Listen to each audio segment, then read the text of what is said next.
சரஸ்வதி நதி, கங்கா யமுனா சரஸ்வதி. அதில் சரஸ்வதி நதி இவன் இங்கே ஓடுறா இல்லையா, கொஞ்சம் தூரம் ஓடி போய் அழகநந்தாவோட சேர்றா. அதுக்கப்புறம் காணாமல் போயிடுறா.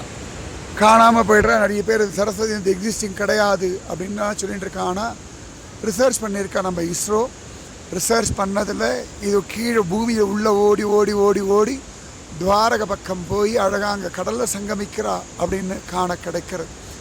அத்தனை வசதி. நம்ம புராணங்கள் பொய் சொல்லாது, நம்முடைய பெரியவா பொய் சொல்ல மாட்டா. வேதவியாசர், சுகபிரம்ம மகரிஷி, எத்தனையோ மகாத்மாக்கள்லாம் இன்றைக்கும் இந்த பூமியில் வாழ்ந்துட்டுருக்கா. அதனால் ஆச்சரியமான பீம்புல் இது.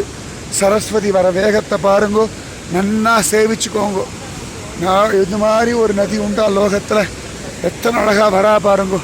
வர வேகமே இந்த பாகவதம் பொங்கி வரது இல்லையா, அது மாதிரி பொங்கி வரா பாருங்கோ. ஹே சரஸ்வதி மாதா, நல்ல பாகவத பக்தியை கொடுமா, எல்லாருக்கும் பாகவதத்தில் ருச்சியை கொடுமா, எல்லாருக்கும் மோட்சம் கொடுமா, எல்லாருக்கும் வேதவியாசரிடத்தில் அபிமானம் மரியாதை உண்டாக அனுகிரகம் பண்ணுமா. எங்களுக்கு வேதவியாசர், சுகபிரம்ம மகரிஷி எல்லாரோட தரிசனத்தை கொடு. ஹே சரஸ்வதி தேவி, சத்தியமானவள் நீ. ஹே சரஸ்வதி தேவி, பகவன் நாமத்தை ஒன்று நீ அடிச்சுட்டு வரா மாதிரி வேகமாக சொல்கிறதுக்கு அனுகிரகம் பண்ணு. நீ எப்படி பொங்கி பிரவாகமாக ரகசியமாக பக்தி பண்ணிட்டுருக்கியோ அந்த மாதிரி நாங்களும் கிருஷ்ண பக்தி பண்ணுறதுக்கு அனுகிரகம் பண்ணு.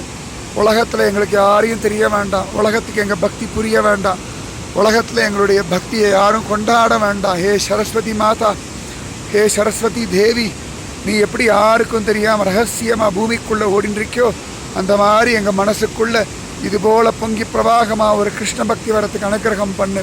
ஹே பீமசேனா, அனுகிரகம் பண்ணுப்பா. ராதே கிருஷ்ணா.